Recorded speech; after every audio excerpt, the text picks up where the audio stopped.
Welcome to the Downtown Wallingford Mural Project in honor of Mark Gingras, a special piece of art honoring Wallingford's history, its treasures, this country's freedom, and the people who make this town special. We begin where America begins, with that bald eagle, a reminder that the freedoms we celebrate in 2026 and beyond were hard-won and that a small Connecticut town has always been part of a much bigger story.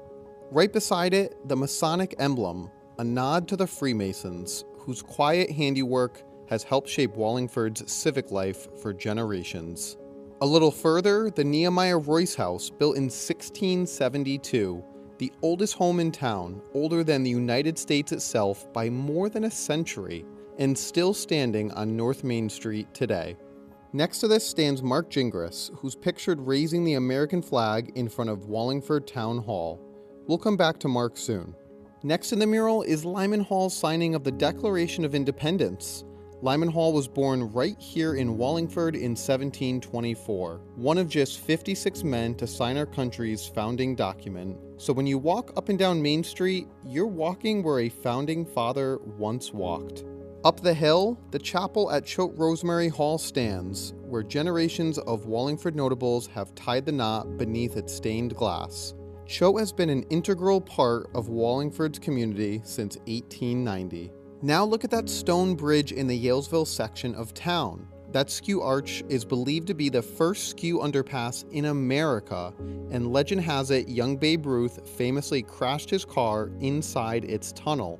Only in Wallingford does baseball's biggest name leave a dent in local history, literally. And speaking of firsts, the Samaha Bowl. In 1972, Wallingford hosted what's thought to be the very first powder puff football game in the country. Scrappy, joyful, and proudly ours ever since. The whole East Side versus West Side thing has deep, but friendly, roots in this town. Next, we find the Vietnam Memorial in Dutton Park, where other memorials can also be found for those who were lost at war. It honors Wallingford's men and women who served and those who did not come home. We are forever indebted to those who risked their lives for our freedom. Now let's take a look at that script, 1670.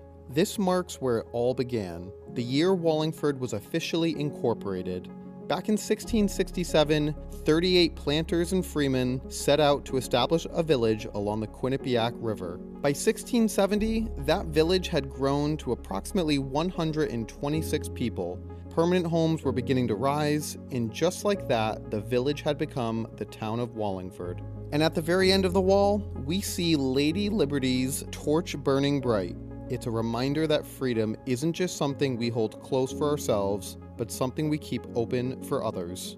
Now moving over to the adjacent wall, we find important manufacturing history.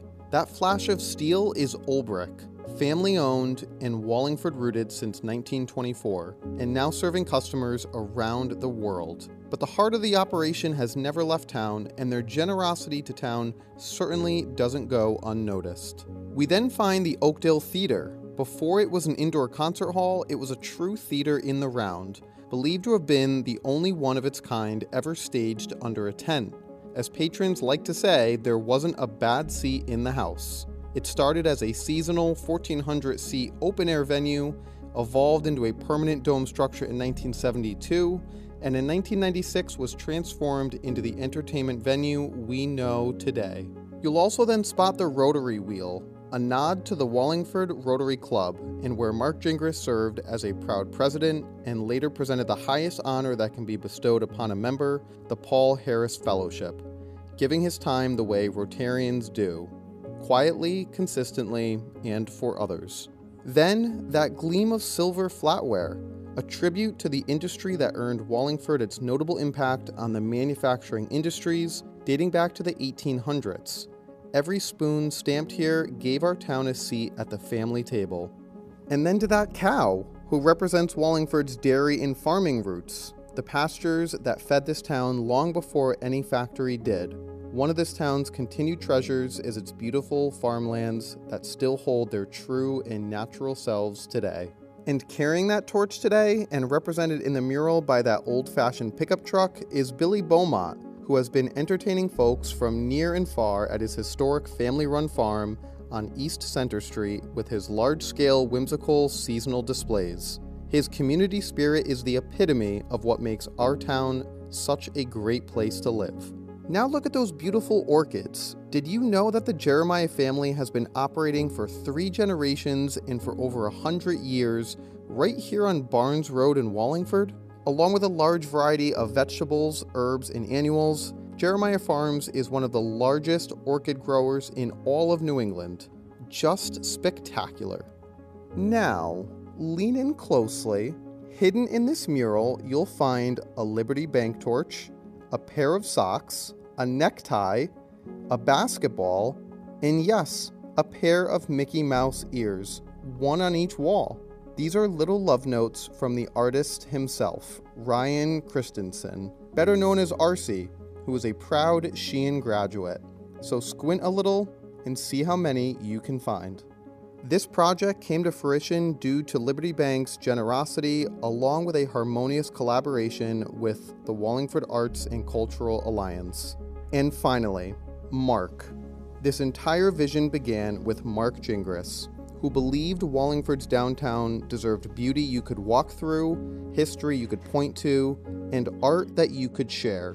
Between the Economic Development Commission, being chairman of the board of directors at Liberty Bank, a Rotary member, a founding member of WACA, and the many boards he served on right up to his passing, Mark gave this town everything he had. He didn't just love Wallingford, he helped move it forward. So the next time you walk through this alley, remember, you're not just looking at a mural, you're looking at a town that chose to remember itself out loud.